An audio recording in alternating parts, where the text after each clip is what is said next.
Police file.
এই বস্তাটাই?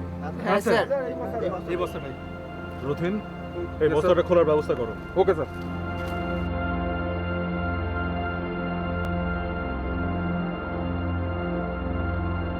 কে phone করেছিল? Sir আমি তন্ময় রায়, এই পাড়াতেই থাকি। কবে থেকে রাখা রয়েছে বস্তা এখানে? যাই না স্যার, আজকে বন্ধটা পেতেই তো লক্ষ্য করলাম।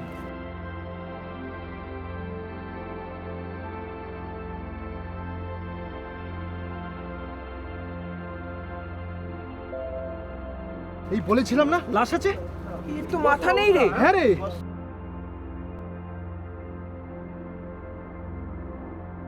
স্যার, আধার কার্ডের জেরক্স। প্রকাশ ঝা, কেউ চেনো এনাকে? আমি চিনি স্যার, হ্যাঁ? রেলে কাজ করে আর আচ্ছা। আর বাসেরও ব্যবসা আছে একটা। 2022-এর বিজয়া দশমীর দিন ডোমজুর থানার পুলিশ উদ্ধার করে এক মুন্ডহীন পুরুষের মৃতদেহ। এলাকায় প্রচণ্ড শোরগোল পড়ে যায়। পুলিশও প্রাথমিকভাবে এই মৃতদেহের পরিচয় নিয়ে একটা ধন্দে পড়ে। কেই পুরুষ যাকে এরকম নির্মমভাবে হত্যা করা হলো?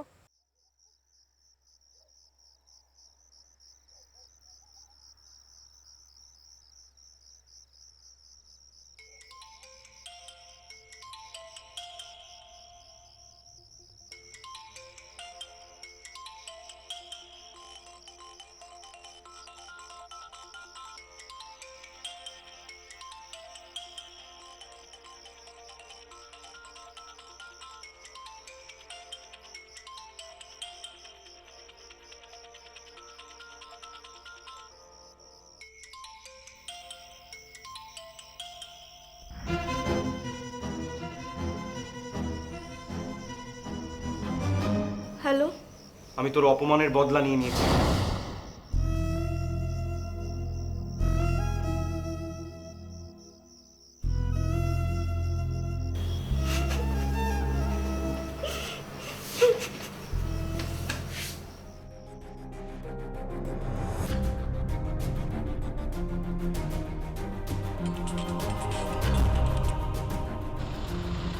হ্যাঁ রথিন, বলো, কোনো খবর?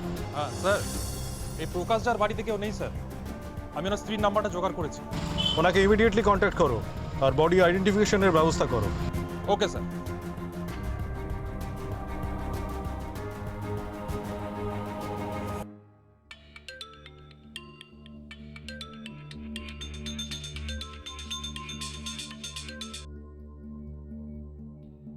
হ্যালো।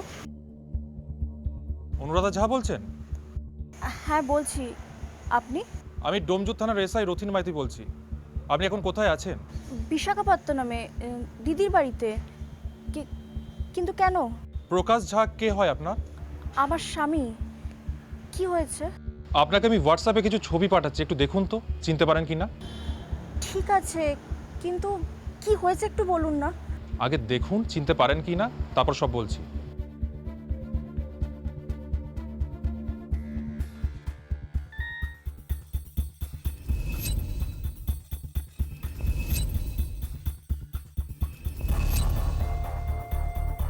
ছবিগুলো দেখলেন ভালো করে?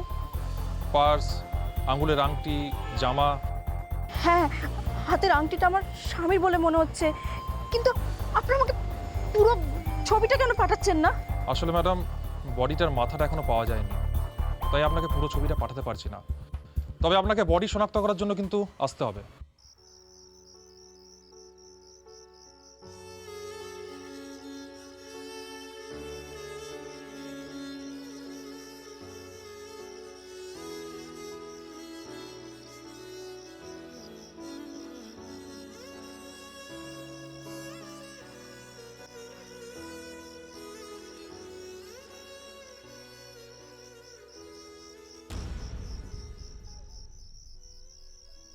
মা, তুমি ঘুমাওনি? ঘুমাবো, অনেক দিন শান্তিতে ঘুমোতে পারিনি। আর আমার এই চিন্তায় ঘুম ভেঙে যাবে না যে রাত্রে তোর উপর কোনো জানোয়ার এসে ঝাঁপিয়ে পড়বে।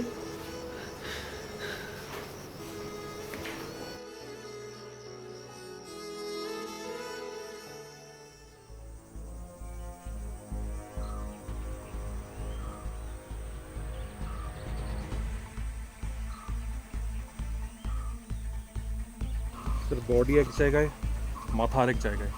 হ্যাঁ, এর কারণ হচ্ছে পুলিশকে বিভ্রান্ত করা, যাতে খুনি গা ঢাকা দেওয়ার জন্য বেশ কিছুটা সময় পেয়ে যায়। পার্স, আঙ্গুলের মূল্যবান আংটি সবই রয়েছে স্যার। খুনি কিন্তু কিছুই নিয়ে যায়নি। মনে হচ্ছে পার্সোনাল বা প্রফেশনাল শত্রুতার বশেই খুনটা হয়েছে। স্যার, এই লোকটা রেলের গ্রুপ ডিতে সার্ভিস করতো, আবার বাস সার্ভিসের ব্যবসাও ছিল স্যার। মৃতের স্ত্রীর সঙ্গে একবার যোগাযোগ করতে হবে। Right sir.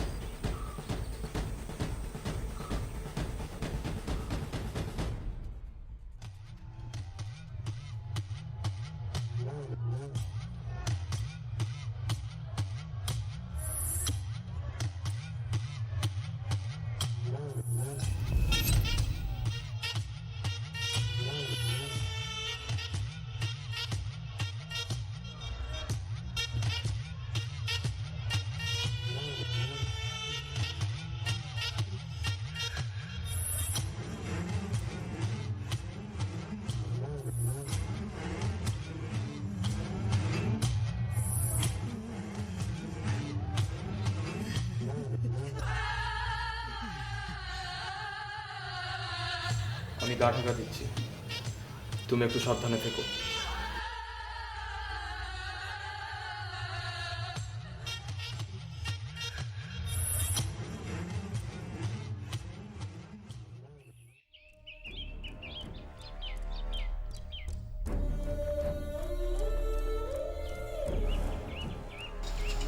প্রকাশ ঝা রেলে চাকরি করতেন, চিনতেন আপনি?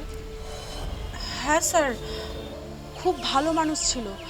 পাড়ার সকলের সাথে খুব ভালো সম্পর্ক। আমার দোকানে প্রায় চা খেতে আসতো। খুব মজার মানুষ ছিল। দোকানে ঢুকেই বলতো, एक गरम चाय की प्याली हो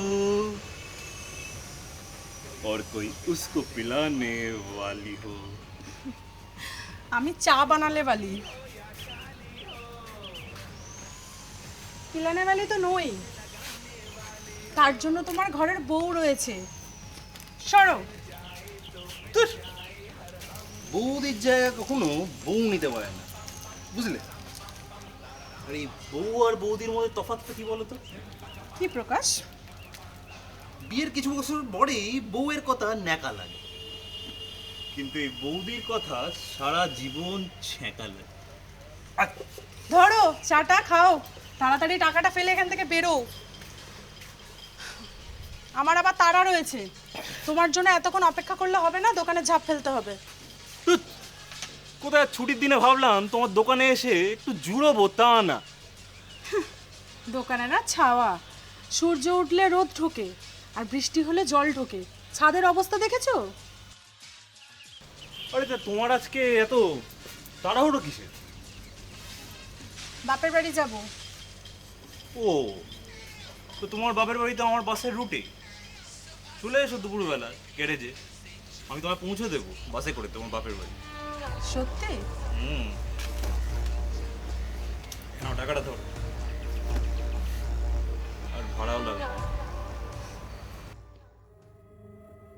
প্রকাশদা, তুমি যে বাসটাকে অ্যাক্টিভ দাঁড় করিয়ে রেখেছো, কত লোকসান গেল বলো তো আমাদের? আরে মালিক আমি, লাভ লোকসানের ব্যাপারটা আমি বুঝবো, তুই এত ভাবছিস কেন? সেই তুমি মালিক, লাভ লোকসান তুমিই বুঝবে। তবে বাসটাকে এতক্ষণ এখানে দাঁড় করিয়ে রেখেছো কেন সেটা আমাকে বোঝাও। কি কি হলো? এই এই গোটা গোটা গোটা গোটা, আরে গোটা গোটা, চাপ বাবা, কি হলো? তাড়াতাড়ি গোটা, তাড়াতাড়ি। আরে গোটা না রে, বেরো বেরো বেরো বেরো বেরো। আরে দাঁড়াও এক সেকেন্ড, কি হলো বলবে তো প্রকাশ? আরে এত প্রশ্ন করবি না, নালে লাফ মেরে নামিয়ে দেবো। লাফ।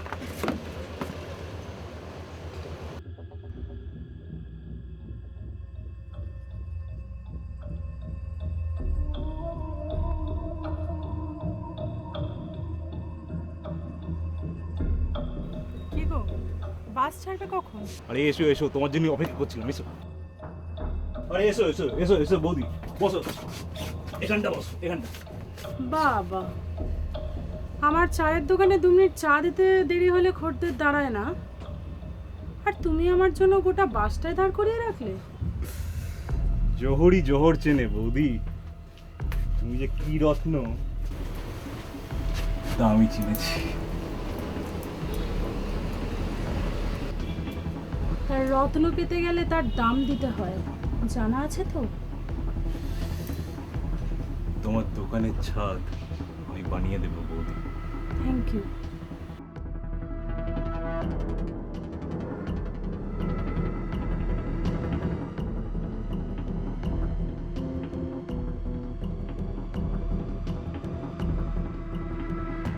কোথায় সে?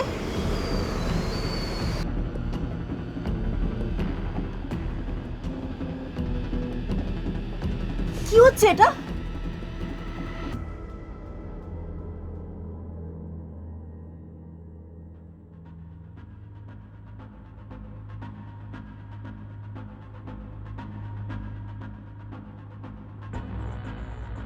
কি হচ্ছিল এসব? তুমি এখানে কেন? আমি দরকারে এসেছিলাম, কিন্তু এসে যা দেখলাম শেষমেশ পাড়ার চা দোকানের সাথে তুমি। কি আমি তোমার এখানে আসার দরকারটা কি ছিল? দরকারই এসেছিলাম, বাবুর শরীর খারাপ, ওকে ওষুধ খাওয়াতে হবে। এই নাও প্রেসক্রিপশন, আর ওষুধগুলো এনে দাও। আমার কাছে টাকা নেই। মানে? মানে আবার কি? যা বললাম তাই, আমার কাছে টাকা নেই। তাহলে আমি ওষুধগুলো খাওয়াবো কি করে? ম্যানেজ করে নাও। কি করে ম্যানেজ করব? কি গয়না বেচে আনবো? সেটা তোমার যাতে ভালো মনে হয় তাই করো।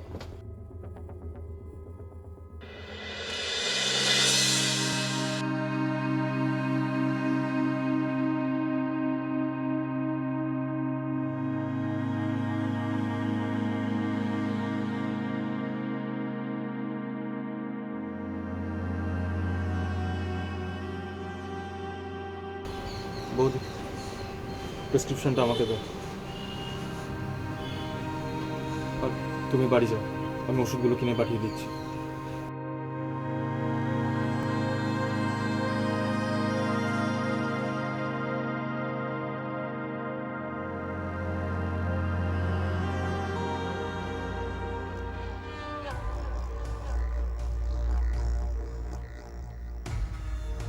এই দেখ তো বিটি গতি কোথায় গেল? এরপরেও এই মেলা জ্ঞান দিস না আমায়, তুই দেখ কোথায় গেল, যেটা বললাম কর, গিয়ে দেখ। তার মানে আপনাদের দাম্পত্য জীবনে সমস্যা ছিল? আমি ওর দ্বিতীয় পক্ষ। ওর এই খারাপ চরিত্র, সংসারে টাকা না দেওয়ার জন্য আমাদের মধ্যে প্রায় ঝামেলা লেগে থাকতো। কিন্তু আপনাদের পাড়ার লোকরা তো অন্য কথা বলছেন। তারা বলছেন উনি খুব আড্ডাবাজ আর মিশুকে মানুষ ছিলেন, সবার সাথে নাকি হাসি মুখে কথা বলতেন। হ্যাঁ, এই মিষ্টি স্বভাবের জন্যই তো বাইরে এত সম্পর্ক ছিল। আপনার কি মনে হয় কে ওনাকে এইভাবে খুন করতে পারে? দেখুন স্যার, কে খুন করেছে আমি সত্যি বলতে পারবো না। ওর বাইরে অনেকের সাথে সম্পর্ক ছিল, সেখানে কোনো ঝামেলা হয়েছে কিনা আমি বলতে পারবো না। সেখানে কোনো শত্রু হতে পারে? স্যার আমি তো বললাম ওর চরিত্র সম্পর্কে সব কিছু। এরপরে কোথাও কিছু হয়েছে কিনা সত্যি আমি কিচ্ছু জানি না। দেখুন ম্যাডাম, আমাদের কাছে কিছু লুকোবেন না, তাহলে আমাদের এই কেসটা সলভ করতে অসুবিধা হবে। আমি যা জানতাম আপনাদেরকে সবই বলেছি, এর বাইরে আমার আর কিচ্ছু বলার নেই। আচ্ছা ঠিক আছে, হ্যাঁ রিপোর্ট আমার টেবিলে রেখে দিন। ঠিক আছে।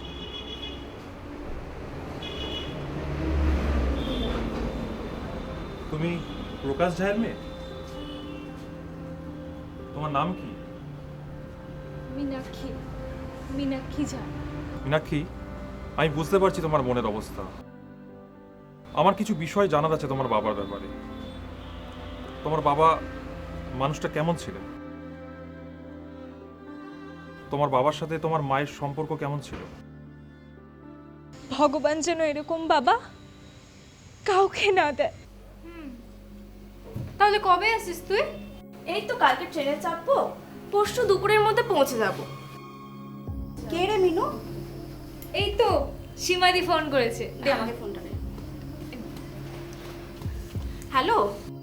হ্যাঁ মাসি বলো।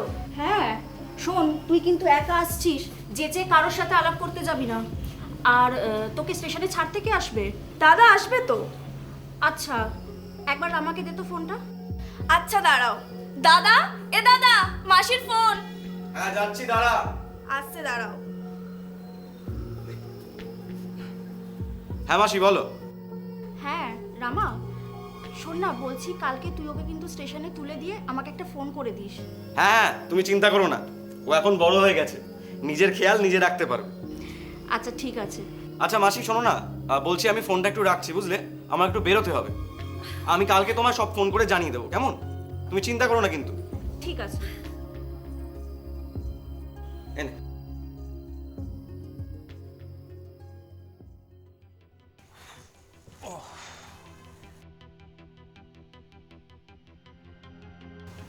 পরশুদিন সীমা আসছে।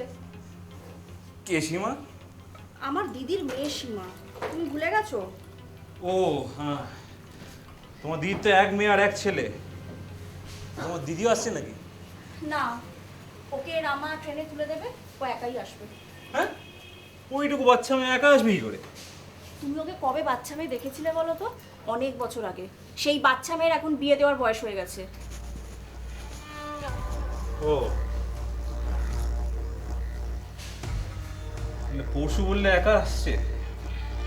আচ্ছা ঠিক আছে, তুমি একটু আমায় জানিয়ে দিও তো, আমি কাল বাইকে করে গিয়ে নিয়ে আসবো। তোমার সময় হবে? আমি তো ভেবেছিলাম অর্জুনকে বলবো ওকে নিয়ে আসার জন্য। আবার অর্জুনকে কেন? আমার আত্মীয় আসছে, আমি গিয়ে নিয়ে আসবো। তোমার কিচ্ছু চিন্তা করতে হবে না, আমি আমার ঠিক কাজ ম্যানেজ করে আমি নিয়ে আসবো।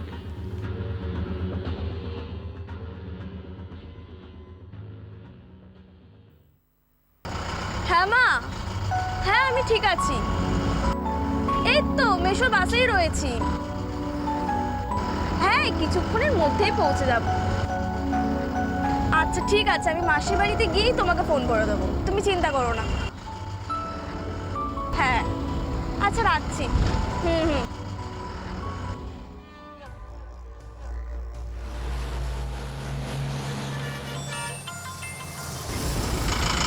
হ্যালো, হ্যাঁ বলো।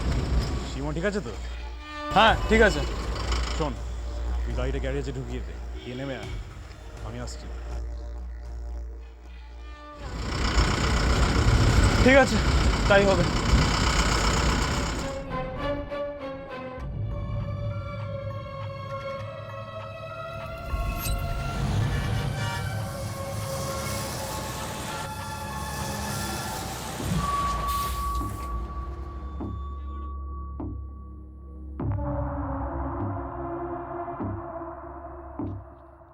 গাড়ি এখানে দাঁড় করালে কেন? তোমার মেশো আসছে তোমাকে নিতে। ও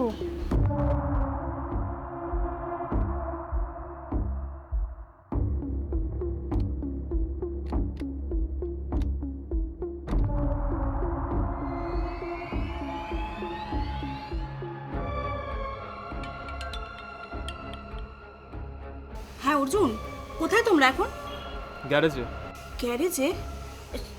সীমা কোথায়? বাসে একা বসে আছে। সীমা গ্যারেজে কেন?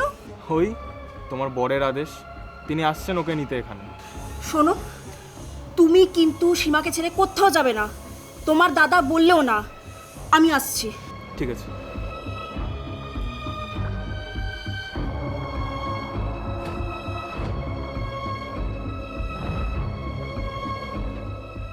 এই ভেতরে আছে? হ্যাঁ আছে। ঠিক আছে, এই একটু লক্ষ্য রাখ, লক্ষ্য রাখ। আরে কিন্তু আরে মেশো, আরে আমার সেই ছোট্ট সীমা, কত বড় হয়ে গেছিস। অনেকদিন পর দেখা হলো বলো। তুই ভালো আছিস তো? হ্যাঁ, তুমি ভালো আছো?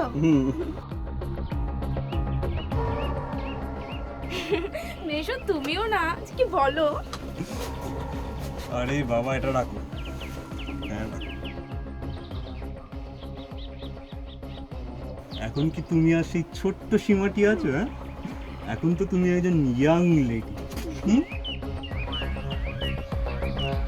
তোমার সাথে এইটুকু মনে তো করতেই পারে। আর তুমিও না মেশো। বলো বলো।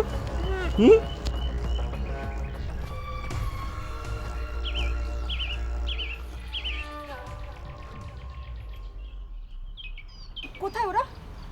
প্রকাশ তো কিছুক্ষণ আগেই সীমাকে নিয়ে বেরিয়ে গেছে। বেরিয়ে গেছে? তুমি কিছু জিজ্ঞাসা করোনি? আর তুমি সীমাকে বলোনি যে আমি আসছি? আচ্ছা ঠিক আছে, শান্ত হও। আমি প্রকাশদাকে জিজ্ঞেস করেছিলাম, আমাকে বললো সীমাকে নিয়ে বাড়ি যাচ্ছে। বাড়ি? হ্যাঁ বাড়ি চলে গেছে? হ্যাঁ, তাই তো বললো। আচ্ছা তুমি বরং এক কাজ করো, তুমি বাড়ি গিয়ে দেখো, আর সেখানে যদি সীমাকে না পাও আমাকে একটা ফোন করো, ঠিক আছে? আচ্ছা ঠিক আছে।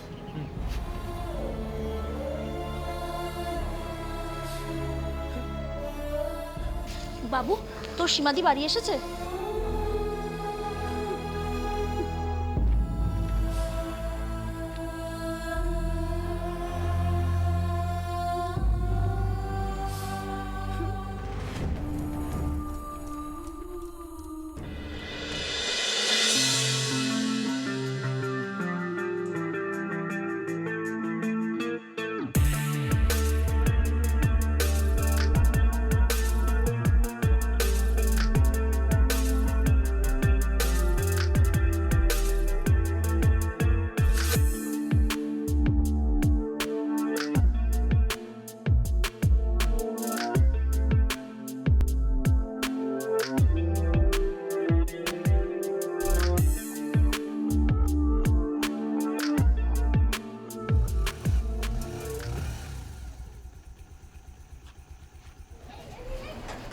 এই তোমাকে দেখলে না আমার খুব কষ্ট হয়, জানো?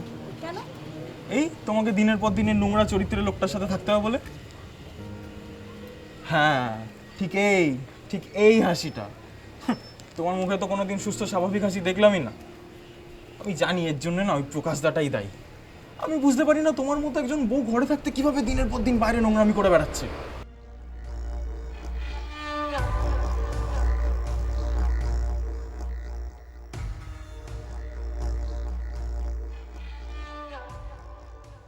কি পড়ছো?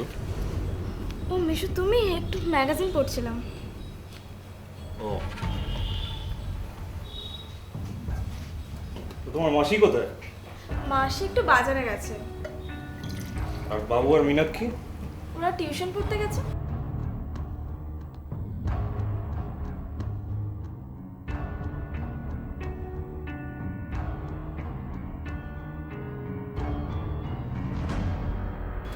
আমার স্বামী যে ঠিক কি রকমের তা আমি খুব ভালো করে জানি। বয়সের কোনো বাজবিচার নেই জানো মানুষটা। ক্লাস 10-এ পরে এমন একটা মেয়ের সাথে ফষ্টি নষ্টি করে বেড়াচ্ছে। তাকে একটা স্মার্টফোন অবধি গিফট করা হয়ে গেছে। আর তার বাবা মা যখন বাড়িতে থাকে না, তখন প্রকাশদা তার বাড়িতে যায়। কি করতে যায় তা যেন আমরা কেউ বুঝি না। আমাকে তো সংসার চালানোর খরচাটা অবধি আজকাল আর দিচ্ছে না। বলছে নাকি বাসের ব্যবসায় কোনো লাভ নেই, যা আয় তাই ব্যয়। ছি ছি ছি ছি।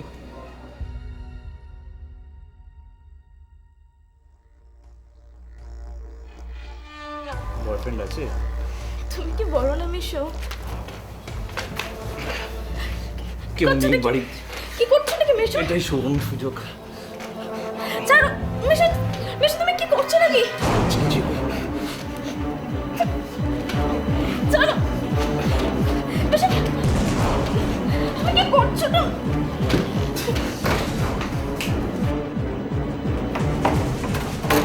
আচ্ছা এখন ছাড়ো এসব, আগে ব্যাগগুলো ধরো।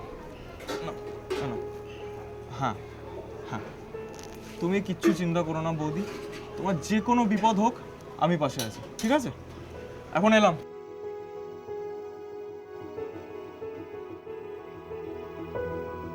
সীমা, সীমা,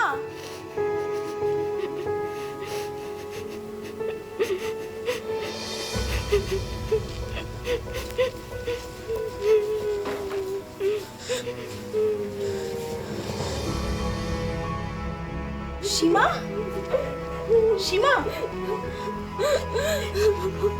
কি হয়েছে? কি হয়েছে বল আমাকে।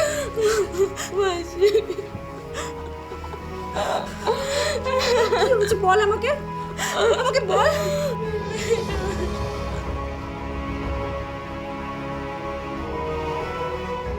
এই ঘটনার জেরে সীমা অন্তঃসত্ত্বা হয়ে পড়ে। প্রকাশের প্রতি রাগে ঘৃণায় অনুরাধা তার ছেলে মেয়েদের নিয়ে দিদির বাড়িতে চলে যায়।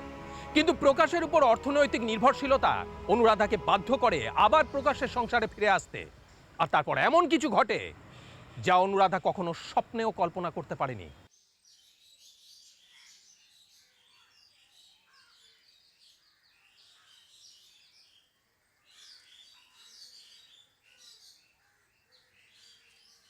এই মা কোথায় রে?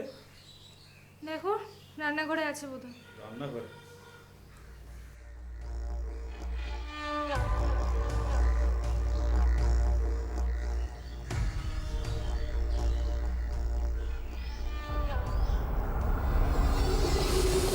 কি করছো তুমি? আমার গায়ে একদম হাত দেবে না। কেন? কি করলাম আমি? তো কাদের জল মুছলাম। আর বাবা হয় আমি আমার মেয়ের গায়ে হাত দিতে পারবো না? না, পারবে না। ছাড়ো, ছাড়ো, ছাড়ো আমাকে। তুমি কি ভেবেছো আমি জানি না তুমি তোমার শালীর মেয়ের সাথে কি নোংরামি করেছো?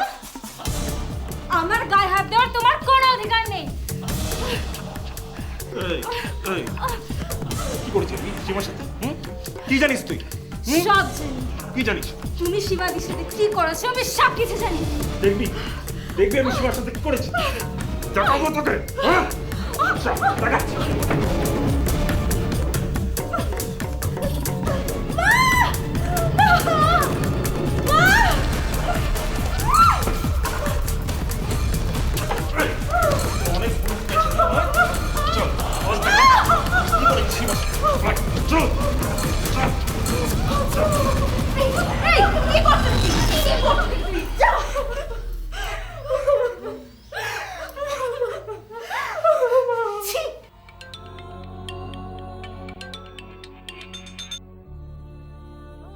হ্যাঁ রামা বল।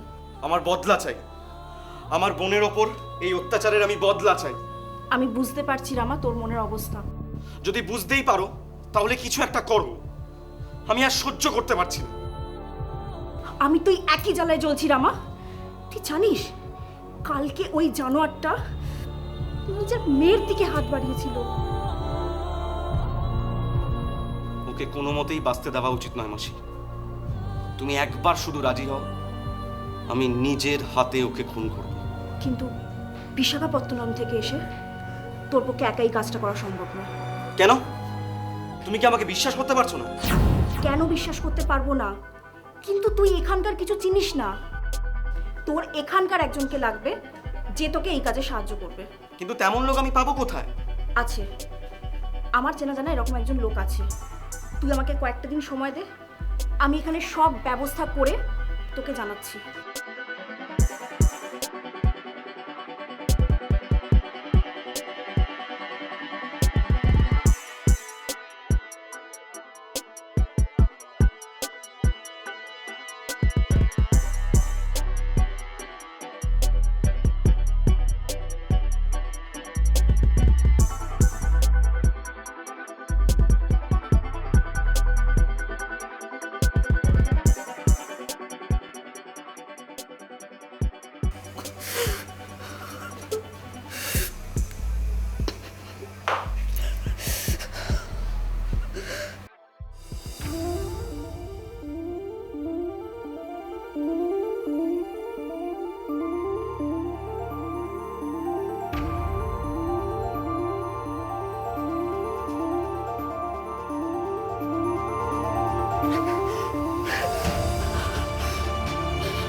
কোথায় আছো তুমি? তোমার সাথে আর কেউ আছে? ঠিক আছে, তুমি থাকো, আমি আসছি।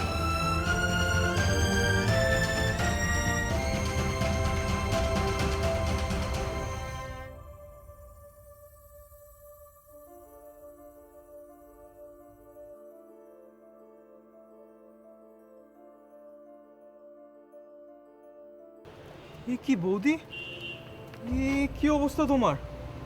কিভাবে হলো এই অবস্থা তোমার?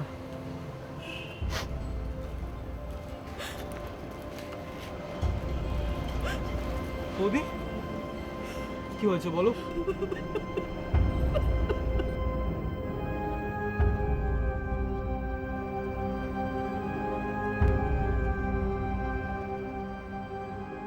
তোমার এরকম অবস্থা কে করলো? তুমি কি কিছুই বোঝো না অর্জুন? আমার এই অবস্থার জন্য কে দায়ী হতে পারে? সবই বুঝি, সবটা জানি। মাঝে মাঝে তো ইচ্ছা করে ওই জানোয়ারটাকে সরিয়ে ফেলি পৃথিবী থেকে, কিন্তু কিন্তু কিন্তু কি? তুমি যদি আমাকে বাঁচাতে চাও তাহলে ওটাই একমাত্র রাস্তা। ভাবা এক, কিন্তু কাজে করা সম্পূর্ণ অন্য ব্যাপার বৌদি। কিসের অন্য ব্যাপার? আমার কি ইচ্ছা হয় না ভালোভাবে বাঁচতে? মীনাক্ষী আমার মেয়ে মিনু কি এমন দোষ করেছে বলতে পারো? সারাটা খুন একটা ভয় ভয় আতঙ্কের মধ্যেও থাকে। আর আমি মা হয়ে সেটা আমি সহ্য করছি, ওকে সেই আতঙ্ক থেকে বের করতে পারছি না। আমাকে বাঁচাও অর্জুন, আমাকে বাঁচাও। কিন্তু বৌদি, আমার পক্ষে একাই কাজটা করা কিভাবে সম্ভব? তুমি একা কেন? বিশাখাপত্তনম থেকে আমার বোনপো রামচন্দ্রন আসবে, ও তোমাকে সাহায্য করবে এই কাজে। এরপর বিশাখাপত্তনম থেকে সোজা হাওড়া চলে আসে রামাচন্দ্রন পিল্লাই, দেখা করে অর্জুন নাগের সঙ্গে। তারা তিনজন এরপর প্রকাশকে পৃথিবী থেকে চিরতরে সরিয়ে দেবার একটা জবরদস্ত প্ল্যান কষে। দিনটা ছিল দুর্গা নবমী, যখন সারা শহর দুর্গার আরাধনায় মত্ত। ঠিক সেই সময় অর্জুন নাগ ফোন করে প্রকাশকে।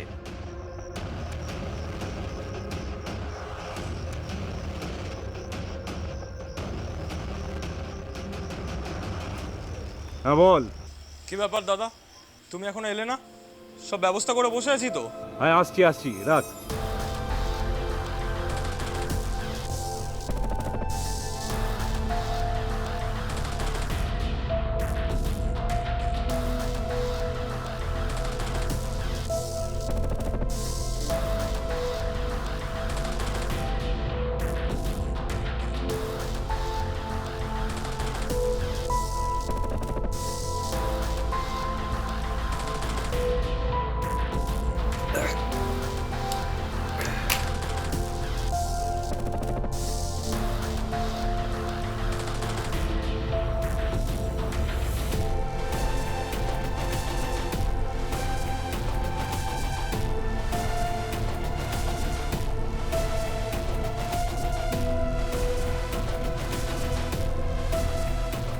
অর্জুন, তোর এই বন্ধুটাকে যেন কোথায় দেখেছি। কোথায় দেখেছি?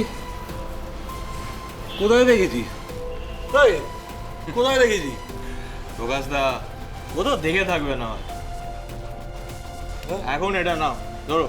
আরে তোরা তো তখন থেকে আমাকেই খাইয়ে যাচ্ছিস, নিজেরা তো খাচ্ছিস না। কোথায় প্রকাশ দা, আমরাও তো খাচ্ছি। এখন তুমি এটা খাও, খাও, চলো, খাও খাও খাও। এই তো কোথায় খাচ্ছিস আমিও দেখতে পাচ্ছি না। দাঁড়াও। আচ্ছা প্রকাশ দা, দেখে বলো তো এখানে কটা আঙুল আছে? ওই তো ছটা কি সাতটা? ছটা সাতটা আঙুল কার হাতে থাকে প্রকাশ দা? তোমার চড়ে গেছে।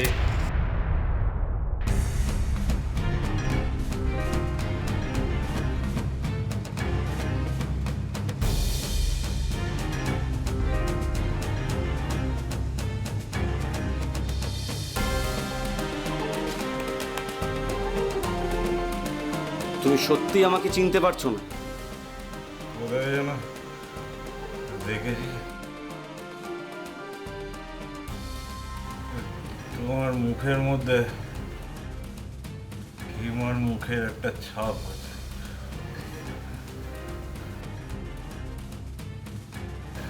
সীমা,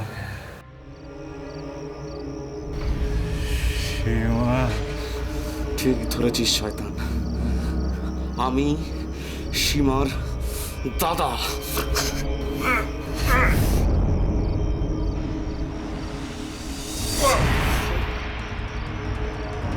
ছাড়, ছাড়, ছাড়।